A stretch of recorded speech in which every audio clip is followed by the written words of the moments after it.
Dunia maya Indonesia baru-baru ini dihebohkan oleh viralnya foto dan video kapal tongkang JKW Mahakam dan Dewi Iriana yang beredar luas di berbagai platform media sosial. Banyak warganet penasaran, bahkan terkejut, melihat nama-nama kapal yang identik dengan Presiden Joko Widodo dan Ibu Negara Iriana terpampang jelas di lambung kapal-kapal besar tersebut. Tak butuh waktu lama, spekulasi pun bermunculan. Banyak yang langsung mengaitkan kapal-kapal ini dengan Presiden Joko Widodo dan Ibu Negara Iriana, seolah-olah mereka terlibat langsung dalam aktivitas kapal tersebut. Narasi yang menyebar di dunia maya menuduh keduanya terlibat dalam pengangkutan nikel dari kawasan konservasi Raja Ampat. Tuduhan ini memicu perdebatan sengit di media sosial, dengan berbagai pihak saling beradu argumen dan pendapat. Banyak warganet langsung mempercayai isu ini tanpa melakukan verifikasi lebih lanjut, menganggap gambar kapal sebagai bukti kuat keterlibatan tokoh nasional. Padahal, belum ada data valid yang membuktikan keterkaitan langsung antara nama kapal dan pemilik aslinya. Tuduhan ini semakin menampanas polemik pertambangan nikel di Raja Ampat, sebuah isu yang memang sudah lama menjadi sorotan publik karena dampaknya terhadap lingkungan dan masyarakat setempat. Banyak pihak yang khawatir eksploitasi sumber daya alam di kawasan konservasi akan merusak ekosistem yang unik dan langka. Isu ini pun berkembang, bukan sekadar soal nama kapal, tapi juga menjadi simbol perlawanan terhadap kebijakan yang dianggap merugikan lingkungan. Publik menuntut transparansi dan klarifikasi. Siapa sebenarnya pemilik kapal, apa tujuan penamaannya, dan apakah ada motif tersembunyi di balik pemilihan nama-nama tersebut? Pertanyaan besar pun muncul. Benarkah kapal-kapal ini benar-benar mengangkut hasil tambang dari Raja Ampat? Ataukah ini hanya kebetulan nama semata yang dimanfaatkan untuk membangun narasi tertentu? Kehebohan ini menjadi pengingat pentingnya verifikasi informasi di tengah derasnya arus berita digital. Di era di mana informasi bisa menyebar begitu cepat, masyarakat harus lebih kritis dan tidak mudah terprovokasi oleh isu-isu viral yang belum tentu benar. Hanya dengan sikap kritis dan cek fakta, kita bisa terhindar dari misinformasi yang menyesatkan. Titik terang mulai terlihat di tengah simpang siur informasi yang beredar tentang kepemilikan kapal-kapal besar yang belakangan ramai diperbincangkan publik. Banyak spekulasi dan rumor yang beredar membuat masyarakat bertanya-tanya siapa sebenarnya pemilik kapal-kapal ini. Jawabannya muncul saat PT IMC, Pelita Logistik Tbk atau PSSI, secara terbuka mengakui kepemilikan kapal JKW Mahakam dan Dewi Iriana. Pengakuan ini menjadi titik balik penting dalam mengurai benang kusut isu kepemilikan kapal yang sempat menimbulkan polemik. Dalam klarifikasi resminya yang disampaikan ke Bursa Efek Indonesia, PSSI menegaskan bahwa kedua kapal tersebut memang merupakan bagian dari armada bisnis logistik laut mereka.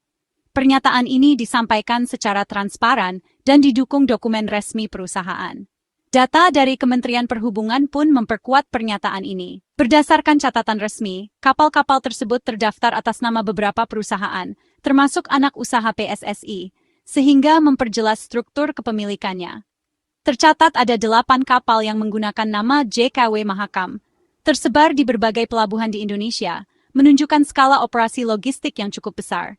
Selain itu, beberapa kapal lain juga menggunakan nama Dewi Iriana, yang semuanya dimiliki oleh perusahaan logistik laut dan bukan individu tertentu.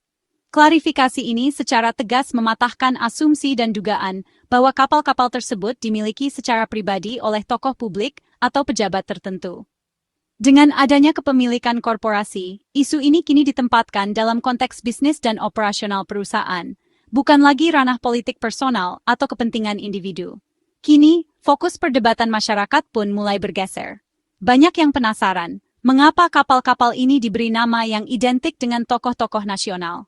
Selain itu, tuduhan terkait aktivitas kapal-kapal ini di wilayah Raja Ampat juga menjadi sorotan, menimbulkan pertanyaan baru tentang tujuan dan operasional mereka di kawasan strategis tersebut. Mengapa nama JKW Mahakam dan Dewi Iriana dipilih? Banyak yang menilai ada motif politik di baliknya. PSSI menegaskan, penamaan kapal didasarkan pada pertimbangan internal dan strategi branding, bukan untuk mengasosiasikan dengan tokoh publik. JKW Mahakam merujuk pada area kerja utama mereka, yakni Sungai Mahakam di Kalimantan Timur. Nama Dewi Iriana dipilih mengikuti tradisi maritim yang sering menggunakan nama perempuan sebagai simbol keberuntungan. Klarifikasi ini menyoroti pentingnya perusahaan mempertimbangkan persepsi publik dalam setiap keputusan branding. Meski penjelasan logis sudah diberikan, mengembalikan kepercayaan publik tetap menjadi tantangan. Baru-baru ini, perhatian publik tertuju pada tuduhan yang menyebut kapal JKW Mahakam dan Dewi Iriana terlibat dalam pengangkutan nikel dari wilayah Raja Ampat. Isu ini berkembang pesat di media sosial, memunculkan kekhawatiran akan keterlibatan kapal-kapal logistik dalam aktivitas pertambangan yang kontroversial di kawasan tersebut. Banyak pihak mempertanyakan kebenaran informasi ini, mengingat Raja Ampat dikenal sebagai kawasan konservasi yang sangat dijaga kelestariannya. Menanggapi tuduhan tersebut, PSSI selaku perusahaan pelayaran yang mengoperasikan kedua kapal itu memberikan klarifikasi resmi. Mereka membantah dengan tegas, menegaskan bahwa armada mereka tidak pernah beroperasi di wilayah Raja Ampat, apalagi terlibat dalam aktivitas pengangkutan nikel dari sana. PSSI juga menekankan komitmen mereka terhadap transparansi dan kepatuhan hukum dalam setiap operasi pelayaran. Selain itu, PSSI menjelaskan bahwa foto dan video yang beredar luas di internet hanyalah dokumentasi lama. Materi tersebut diambil bertahun-tahun lalu dan tidak ada kaitannya dengan aktivitas operasional kapal saat ini. Mereka meminta masyarakat untuk lebih kritis dalam menerima informasi yang belum terverifikasi. Untuk memperkuat klarifikasi, PSSI memaparkan data pelacakan IAS yang menunjukkan posisi kapal-kapal mereka. Berdasarkan data tersebut, kapal JKW Mahakam dan Dewi Iriana tercatat berada di pelabuhan lain seperti Banjarmasin, Palembang, dan Kendari pada waktu yang dipermasalahkan. Lokasi-lokasi ini sangat jauh dari Raja Ampat, sehingga tidak mungkin kapal tersebut terlibat dalam aktivitas di sana. Bukti-bukti digital ini, termasuk dokumen operasional dan rekaman pelacakan, semakin memperkuat bantahan PSSI terhadap tuduhan yang beredar. Mereka menegaskan bahwa seluruh aktivitas kapal selalu tercatat dan dapat dipertanggungjawabkan secara hukum.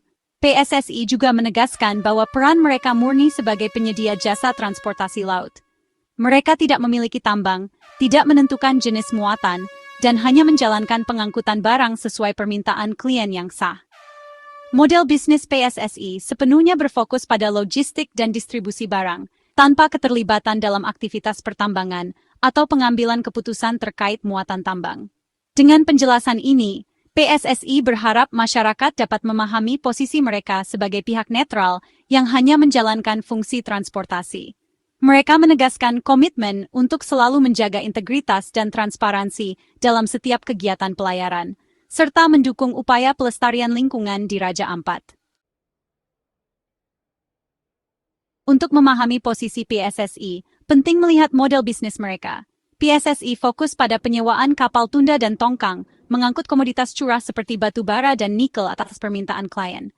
Kapal dioperasikan oleh penyewa, bukan oleh PSSI secara langsung. Wilayah operasional utama mereka di Kalimantan, Sumatera, dan Sulawesi, bukan Raja Ampat. Data pelacakan kapal sejalan dengan klaim mereka tidak beroperasi di Raja Ampat. Tuduhan keterlibatan dalam aktivitas tambang di Raja Ampat menjadi tidak relevan jika melihat model bisnis ini. Legalitas tambang adalah tanggung jawab pemilik izin, bukan perusahaan transportasi.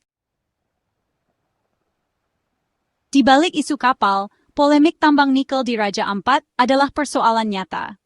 Raja Ampat adalah pusat keanekaragaman hayati laut dunia dan destinasi wisata penting. Ancaman pertambangan nikel menimbulkan kekhawatiran akan kerusakan ekosistem dan hilangnya sumber penghidupan masyarakat lokal. Aktivis dan masyarakat adat menolak izin tambang yang berpotensi merusak lingkungan. Tekanan publik dan kampanye organisasi lingkungan terus menguat, menuntut perlindungan kawasan ini. Isu kapal viral justru menyulut kembali perhatian nasional pada urgensi konservasi Raja Ampat. Tekanan publik mendorong pemerintah mengambil langkah tegas terhadap izin tambang di Raja Ampat. 4 dari 5 izin usaha pertambangan resmi dicabut setelah evaluasi mendalam menemukan pelanggaran dan potensi kerusakan lingkungan. Keputusan ini menjadi kemenangan bagi aktivis dan masyarakat yang memperjuangkan kelestarian Raja Ampat. Menteri SDM menegaskan pencabutan izin untuk menjaga Raja Ampat sebagai ikon pariwisata dan warisan alam. Langkah ini menjadi presiden penting bagi pengelolaan kawasan konservasi di Indonesia. Meski satu izin masih dipertahankan, ancaman terhadap ekosistem Raja Ampat berkurang signifikan. Satu izin tambang milik PT GEK Nikel tetap berlaku di Raja Ampat, menimbulkan pertanyaan publik. Pemerintah menjelaskan, lokasi konsesi PT GEK Nikel cukup jauh dari pusat pariwisata utama dan tidak berada di kawasan geopark. Risiko dampak lingkungan dinilai lebih terkendali dibanding 4 konsesi lain yang dicabut. Operasional PT GEK Nikel akan diawasi ketat dan wajib mematuhi standar lingkungan. Pemerintah berupaya menyeimbangkan kepentingan ekonomi nikel dengan perlindungan lingkungan. Nikel penting untuk industri nasional, tapi kelestarian Raja Ampat tetap prioritas. Keputusan ini tetap menjadi subjek pengawasan kritis dari pegiat lingkungan. Kisah kapal JKW Mahakam dan Dewi Iriana memberi pelajaran penting tentang bahaya informasi viral tanpa verifikasi. Di era digital, narasi provokatif mudah diterima sebagai fakta sebelum diverifikasi. Penting bagi kita untuk skeptis dan selalu memeriksa fakta sebelum membagikan informasi. Klarifikasi resmi dan data pelacakan kapal membantah narasi viral, meski sering datang terlambat. Isu nyata seperti polemik tambang bisa digabungkan dengan narasi lain hingga membentuk cerita konspirasi. Tanggung jawab menjaga ekosistem informasi sehat ada pada setiap individu, bukan hanya pemerintah atau media. Mari menjadi pembaca cerdas dan warga digital yang bertanggung jawab.